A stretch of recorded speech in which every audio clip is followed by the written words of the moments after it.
Content of today is that we go through first of the main concepts and of information visualization and some very related and let's say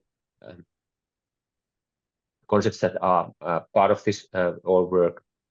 And we then talk about the information visualization process because as we approach that, it's a process, not just making one visualization. And we talk about visualization techniques, the most well-known visualization techniques, and then something about how different genres of information visualization approach. And in the third, and also today it's separate. We have something about the most common tools.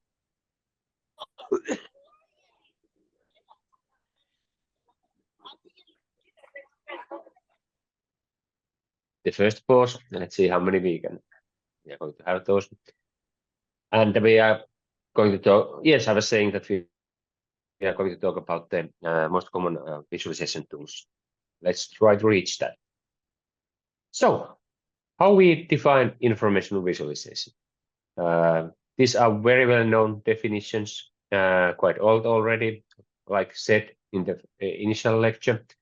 This is one of the most mature fields in human-computer interaction, which I'm personally representing.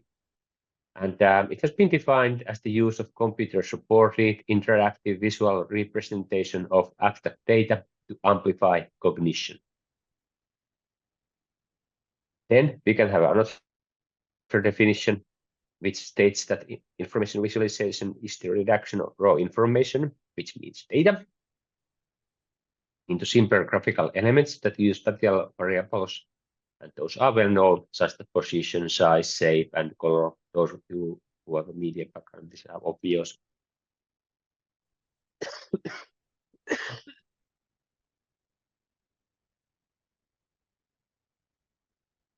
Second quote attack. These are used to reveal visual relationships and patterns which are implicit hidden within the data.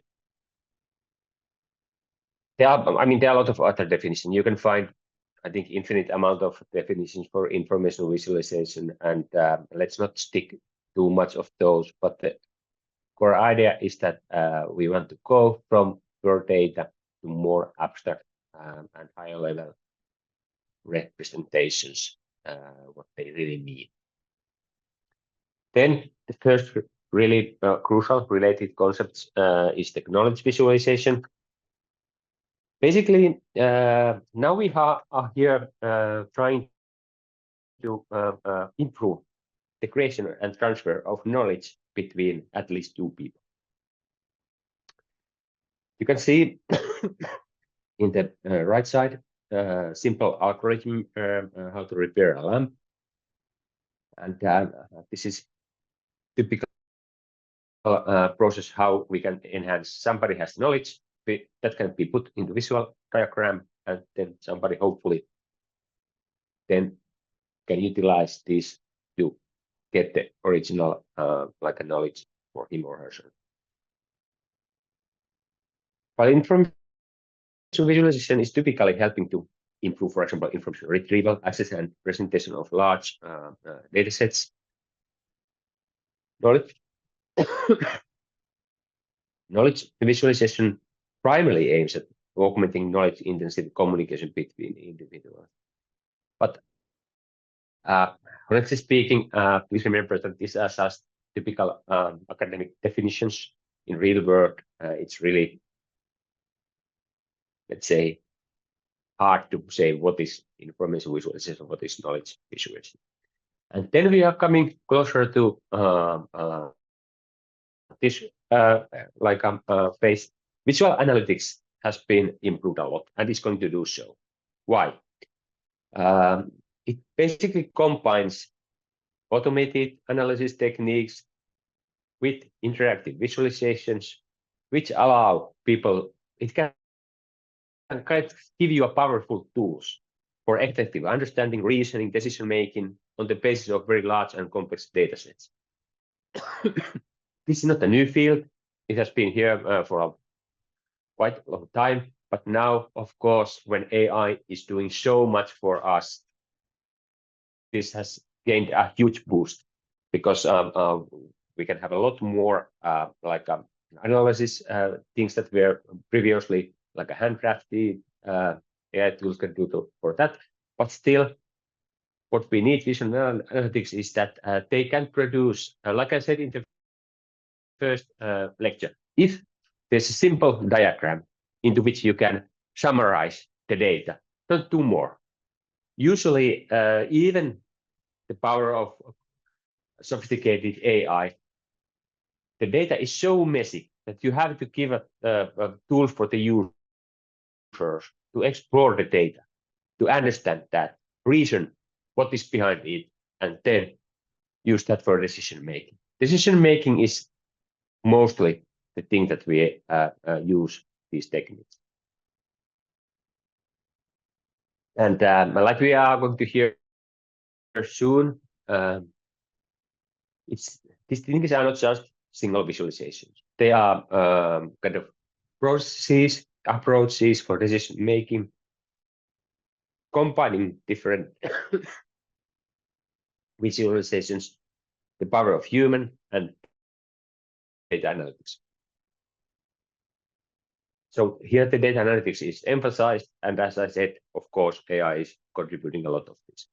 This is a typical view that we are dealing with. It's a dashboard which combines many different views for the same data. And then if you interact with any of those views, then the other views will change based on that. And this is the most a useful and powerful tool that basically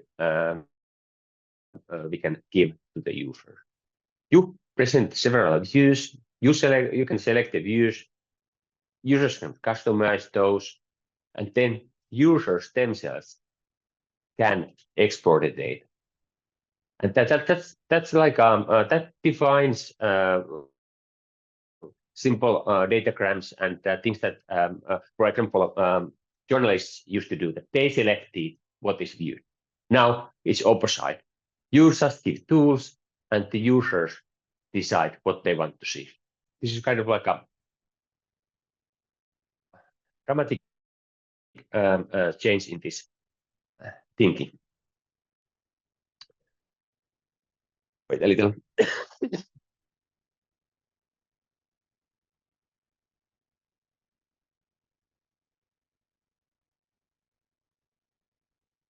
Okay, there's something now. What? So let's go for the information visualization process. Again, we came back to the same author from late 90s to define how we see information visualization. First of all, there's the data. There's a raw data. And let's say if you have a toy data, you can visualize, you can work with that data.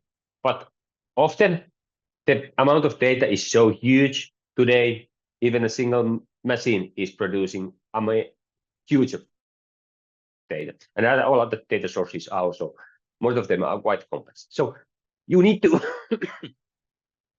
do some kind of data transformation, and you should make some kind of model out of data. Otherwise, there are techniques actually for the visualization of raw data, but to be honest, they are not very interesting unless in some cases where you have really not so much data. When you have this data model, you need to do visual mapping. And here we have two things. We have visual structure. So some kind of structure, how we are going to view the data. And then we have different views. And by views, I mean these. This map is one view. Here we have some text view. Here we have this kind of a diagram view. and other kind of diagram views, more of them. These are the views that are done based on the data structures, visual structures that has been done on top of the data model. This might sound a little bit like a theoretical, but to be honest, if you are working with large data sets, this is must. You can't go with the raw data. It's not just possible. Of course, some of the higher level tools are making this for you, but it helps at least to understand what happens in this process. And then we have a user tasks. The software might not need to know them. There's some kind of understanding what users are looking for, but still, in this kind of setting, the users are defining what they should do, and that they should be able to give feedback all the way. They, for example, should select new sources for the data. If they realize that, okay, this data set is not, or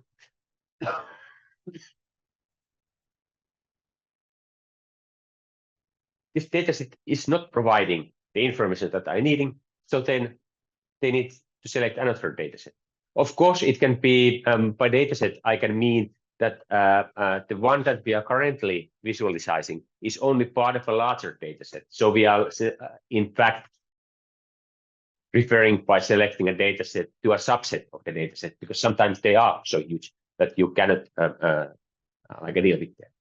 And I was using industrial data as an example, because that's more familiar with me. But of course, for example, in environmental issues, there are also huge amount of data sets. So it's like I'm covering the whole field. And then the user should, of course, should be able, for example, to change views, etc. Select what they like to see. So I like to emphasize that two things. Information visualization is a process. You must use several views, and you must let the users to decide what they want to see in all aspects. That's the key issue for dealing with large datasets. So what is making a good visualization?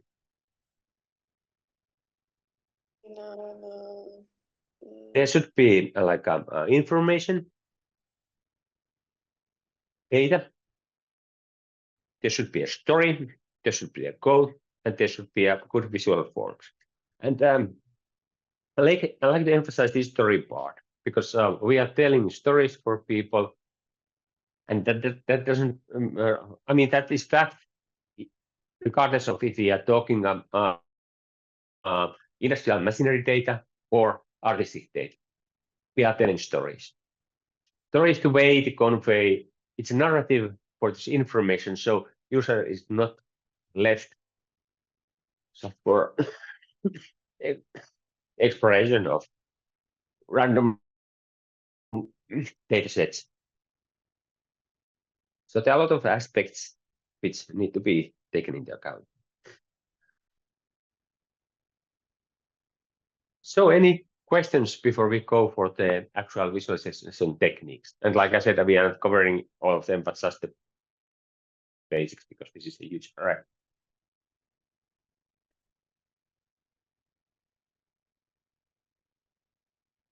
My colleague, GEM activists, are you following me? I'm talking about, making sense. Be honest.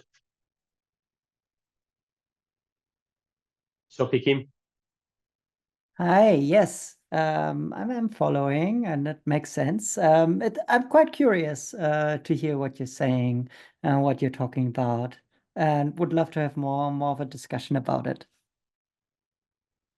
Okay, thanks. Yeah, I'm just trying to, because I know that I'm coming from computing sciences, so this is a little bit very typical for our students, but not for probably for more media and design oriented. But let's go for the information visualizations.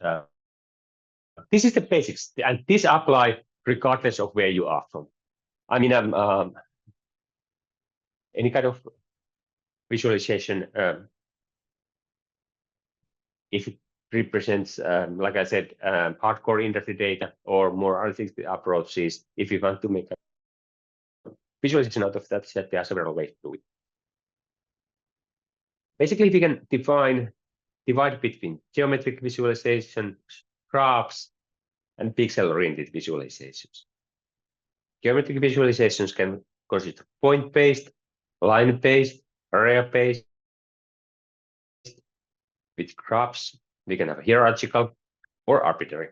And with pixel-oriented techniques, we can have a single or multi-window visualization. So if you talk about geometric-based techniques and point-based techniques, you can see in the right side that there is 400 cars, data about that, and they are visualized as dots. Here they are representing different dimensions, such as like power, weight, origin, etc. And you can see that basically we can nicely categorize. Wait a little.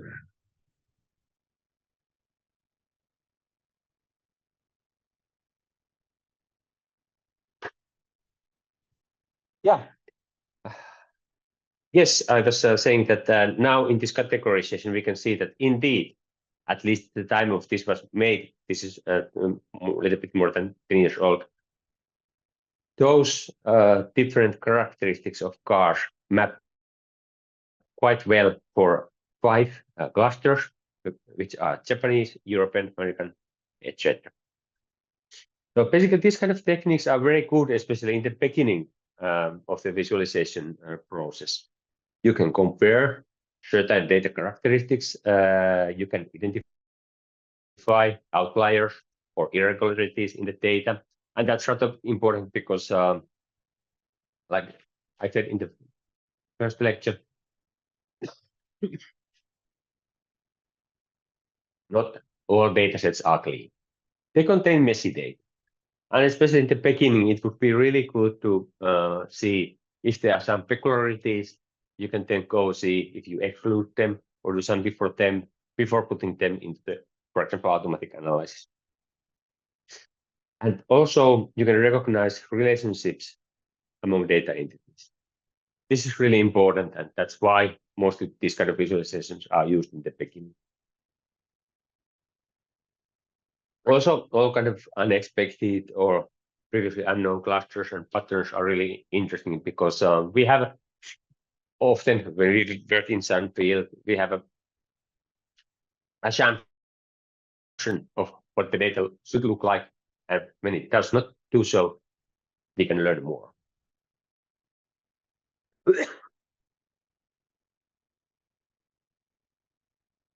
Then there are line-based techniques.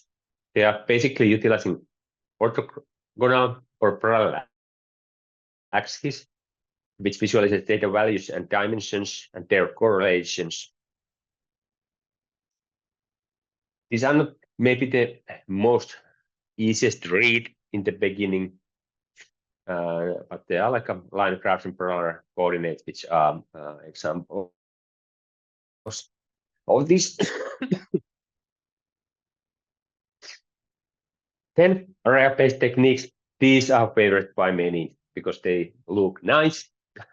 But I really like to emphasize here that something looking nice and something being providing like a feasible information is definitely not one-to-one.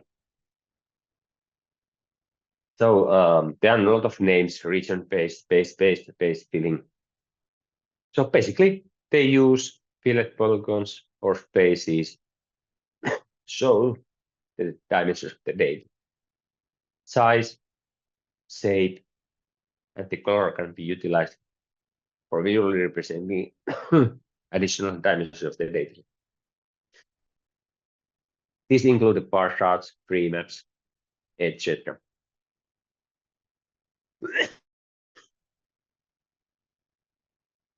And here I give the first like a note on the use of colors. We are getting back in the fourth meeting when we are talking about accessibility. Please do never ever use color as the only way to indicate some information. Why? There are a lot of colorblind people to start with. And for them, some color combination, the most famous being red and green, are inaccessible. When I'm giving lectures to my students and they present their assignments and project works, I nag if I see clear accessibility violations. I will do the same for you. So please keep in mind the accessibility. But we will get back to that in the later lessons. And that's what I want to emphasize, that I know that especially many people coming from the media field, they are very keen that the look of the visualization is most important. But please think of is it the most efficient way to convey the information, and is it accessible for all? Then we have graphs. Basically, they are the free visualizations that we see everywhere. They basically aim at interactive visualization, the data relationships that can be described as a parent-to-child relation. That's very simple, and of course, all computer scientists know this in their heart. And I think if we go for the actual types of the hierarchical graph-based visualization, we can see that there are a lot of those. Let's take if you think of the classical ones, I think everybody has seen this kind of node linkings. Outlines are very typical, and mixing of those. Then we can have radial ones, like a balloon views. They are very popular in many visualization techniques. We can have concentric visualizations, different edge trees, hyperbolic visualizations. They have a big promise, and in the examples I'm going to give you, some of those are utilized quite much. And here we can already see one thing, that if you are using something like hyperbolic visualization, it does not work alone. There's no way that it works alone. You had to have another views which contain the data. You are using this kind of like a zooming or let's say overview. You interact with it, but you need additional views to really work with the data it contains. And then, of course, then we have a geospatial visualization, which are also quite utilized. If you think of arbitrary visualization techniques, they basically illustrate information that doesn't contain no class or structure. They are, like the title says, arbitrary. And one problem with this kind of visualization is that they are messy. Almost always they are messy. And it's a well-known problem in computer science that there's no way to find exactly the best way to present those. These are so-called unsolvable problems. Still, you can find good candidates, but in practice, you are giving users tools to change those views. So even this can be, you can make some sense out of those. Different kinds of social networks are most typical. If you take data from any social network service, you can give this kind of like visualizations easy. And they are indeed quite messy.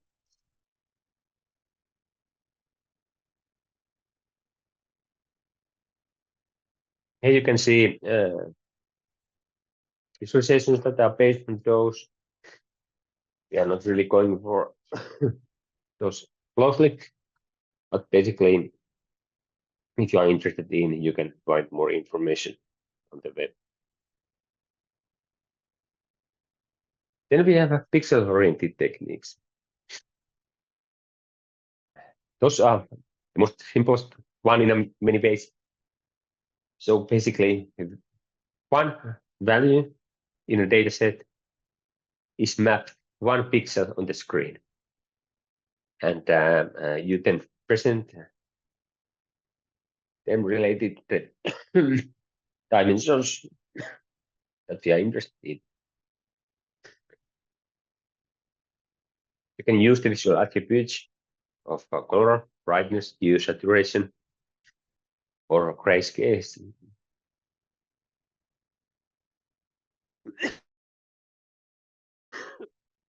Of course, we cannot use shape or texture because we are talking about literally one pixel is one pixel. There's no shape or texture with the pixel. Pixels together are making shapes and textures. If you have a single view or pixel-oriented visualizations, they are projecting data values as colored pixel, and the order of the pixel depends on the intention of the visualization. Then we have a multi-window approach, which provides more possibilities to detect and recognize clusters, visual patterns, and correlation by dividing the screen into multiple pixels. You can see some of those here if you. Oh.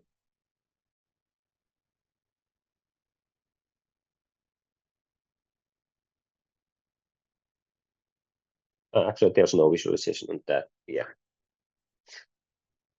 Now I think my. Okay. We went far forward. But to be honest, these are not much seen in today's visualization, except in some particular arrays. Then we have function-oriented visualization techniques, and there are tools that you can work with them. So basically, if you want to, sometimes you don't want to know all the techniques, and many of us don't want to know all the details. We are basically interested in achieving something. For example, we can like to have relationships, or we can like to visualize processes, methods. We can have hierarchies, distribution. There are tools that guide you to the right direction. So I think this is the most easiest way to approach visualization techniques. That's just a brief introduction to visualization techniques. Next, we are talking about generation information visualization briefly. Anybody, any comments, questions?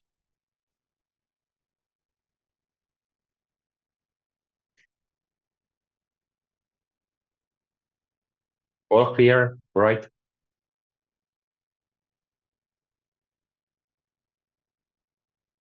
All right, let's move forward. So, of course, visualizations are used quite much for scientific visualizations and all different kinds of simulations. Typically, this is so that we display data from scientific experiments related to physical processes. Data can be coming from humans or somewhere else. Currently, we are working in another ERASMUS Plus project to deal with rehabilitation-based data, where this information we are visualizing is coming from people, their like a body, and of course, it's quite clear that we can benefit by seeing what happens inside people's body when they are doing something. Quite often, this is as realistic as possible.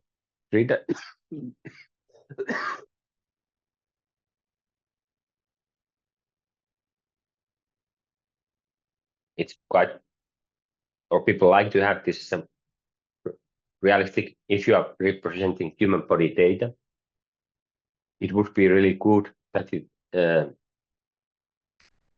somehow reminds you. So, for example, comparing that you have a very generic human body and it's your data. You have, for example, I made in Netherlands in one rehabilitation university, like a psychiatric university of mine. It would have been really nice if it has been shown how things happen in a body which is really mine, not just generic 3D body. But of course, that's often not feasible. But the idea is that you can see the data in context. Quite much these are used in architecture, medicine, biology, meteorology, all of these fields which produce data from physical entities. Quite often as they are spatial data visualization, focusing on visualization of volumes and surface. Here we can have a couple of examples.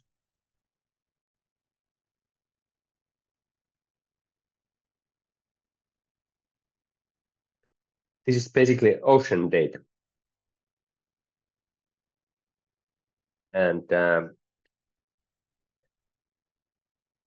water, oceans, they are, if you want to get data out of those, it will be super complex. As a matter of fact, we cannot still simulate water-related data without making many sacrifices, because the sources are so numerous, their relationships so complex. That's why basically most of the water simulations are having many shortcuts.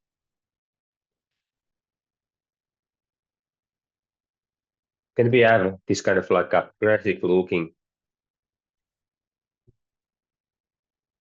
human body?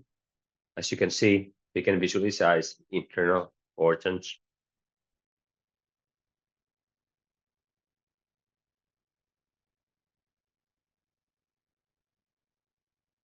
Up to very detailed level. This has opened a lot of possibilities. For example, previously, until really recent times, people still have needed to use in certain fields real human bodies.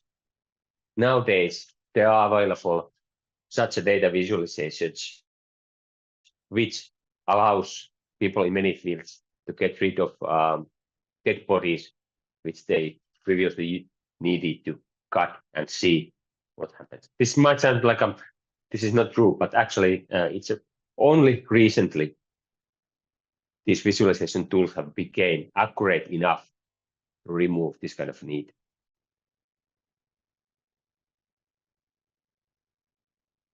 Then this is maybe something closer, which might be appealing for most of you or feasible for most of you. Historical visualizations, they can be really fascinating.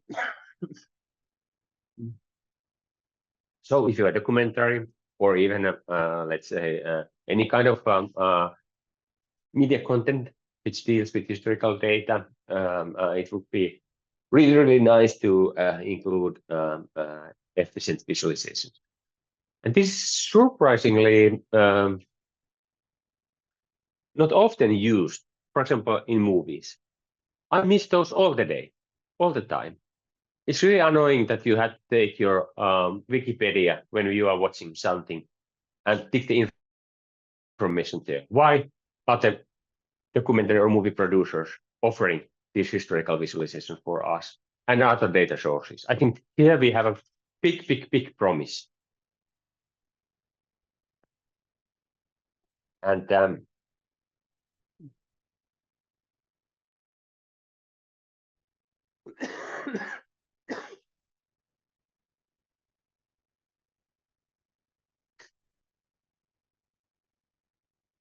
you can basically, and this is if you think these are like a kind of standalone things, they can contain a lot of different kind of data. They can be photographs, maps, drawings, letters, legal documents, numeric data, and timelines. Indeed, are like important. They are now when the gaming industry is mature enough. There are now like excellent game documentaries which use this approach. I don't know if many of you know Jeff Minter. He was a code wizard in the times of Spectrum and Commodore 64, etc. Really indie game developer.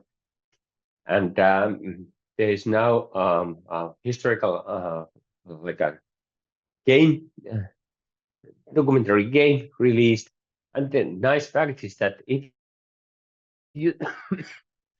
basically utilizes all of these mentioned data sources, including the actual games, which are nicely emulated.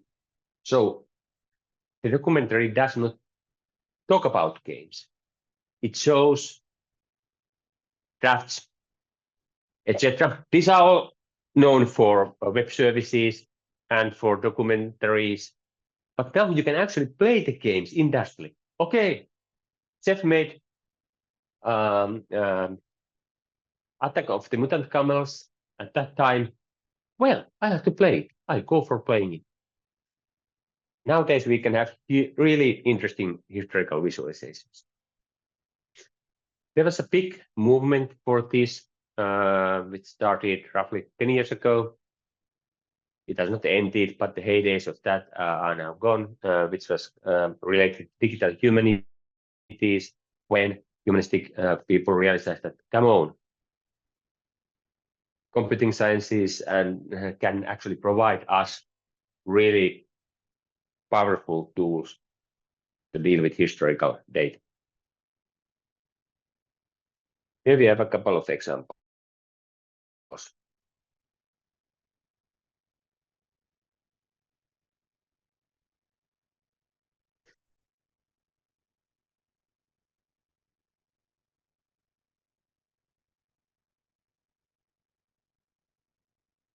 There's two playing, so I'm now putting this.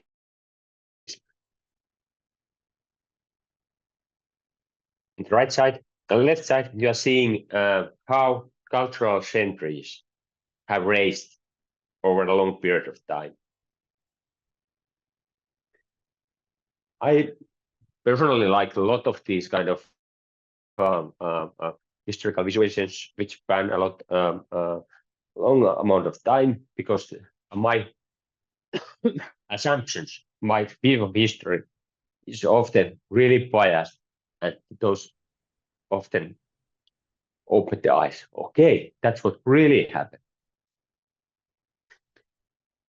In the second example, this is something that one of our students made in this course.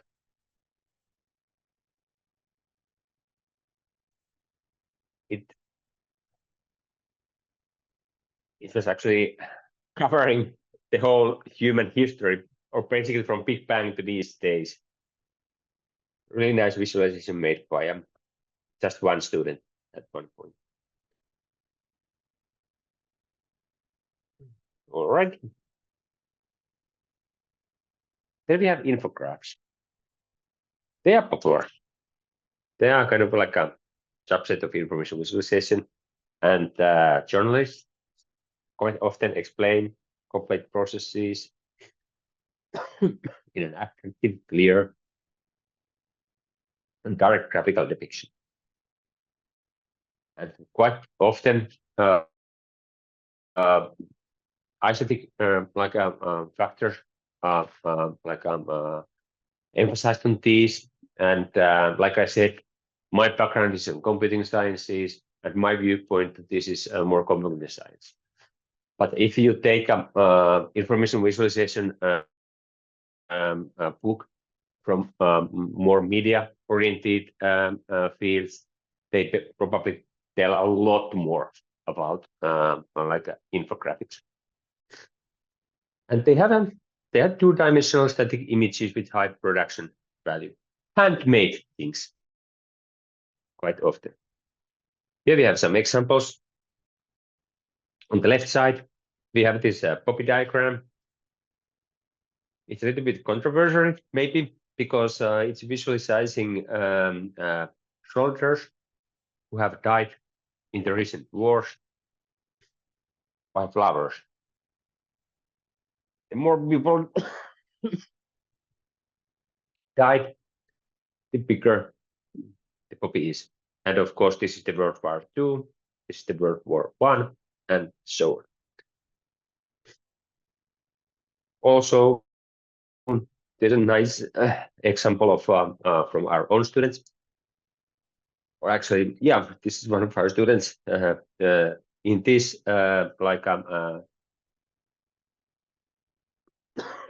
illustration on the right side, the languages. There are more than 7,000 living languages in the world, known how they divide and what are the speakers. And if this kind of diagrams can tell the whole story, why not use them? Just use them. They are like I said, they are used much by others than let's say technical people. But the drawback is that you cannot deal with complex data with these. The information that is behind these two visualizations, it's super simple, to be honest. You can't put, let's say, ocean data to have it such. After a lot of processing, probably. But in the end, probably not. Then something about the interactivity of the visualization. So basically, we are giving the users the ability, I call that a superpower. Here we have another example, and now you can see one of the techniques that I represented earlier is being utilized. And you see that, like I said, these kind of techniques, they are not working just by themselves. You have to have these views here that shows the real insight to the data. So more or less, the central visualization is used as a kind of overview, and the details are in the other views.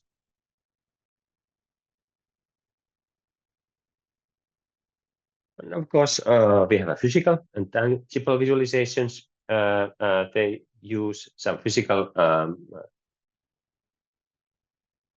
other means than the computer, and there can be some kind of visual mapping for the data encoding as well. And now we have also, of course, the virtual counterparts to physical and tangible visualization. So here you can see some examples. People have used Legos quite often. There are these super fancy displays. And again, these are pretty nice because this can be very good, for example, for people with visual impairments. And actually, 3D printing and similar techniques have advanced this kind of visualizations. Then we have immersive information visualizations. This is one of the project works in this course, project number 5. And basically, we try to use, I mean, if you have a virtual reality, which is usually completely immersing you, then we are not utilizing the environment, except for, of course, for obvious things like moving in the space. Björn explained rather nicely what can be done here in the last meeting. Then we have kind of the other end, like a reality-based, where we embed the physical environment with different techniques.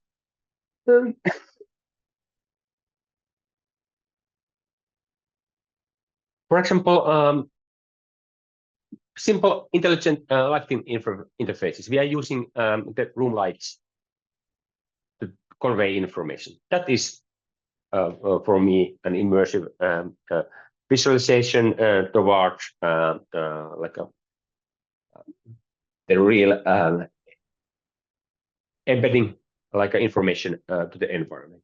And then we have mixed reality, where we have something between the like visual part and important part. I just like, I mean, these are nowadays mostly obvious for you, I believe, but I like to remind that often people think that if there's extended reality application or visualization, you had to wear glasses, either immersive ones, which completely isolate you from the environment, or see-through glasses.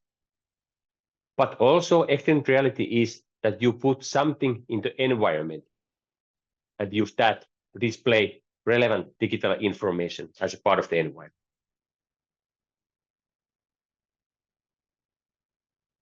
There are a lot of these techniques, enabling techniques, holographic displays, sensor fusion, etc., etc. This is a heavily evolving like a field. And here I like to say one thing. If you want to work with mixed reality or augmented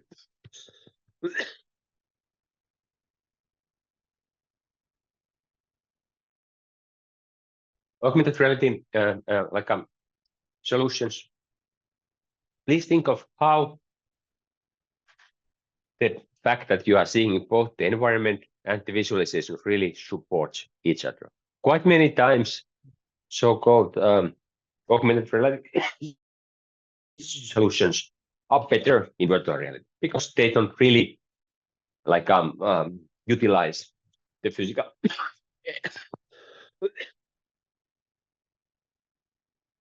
environment. But there are good cases if you just use them wisely.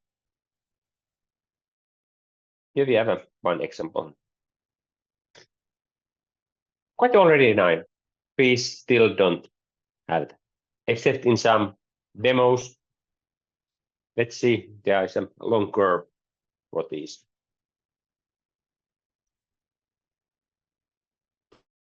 And we have iterative visualizations. You can combine data with generative R. And this was previously like a very like a minor field, but nowadays, of course, you can do a lot. And actually, we have reached the point where we are in between who are the users, who is the artist. Because whatever some people claim, current AI, large language models, some people say that they cannot never be creative. Sorry to say, but they are already creative in the same way that human mind. Anything who says something else doesn't understand how mind and large language models are working. So we already have a creative AI. And that's now really interesting to see how it's put into more use.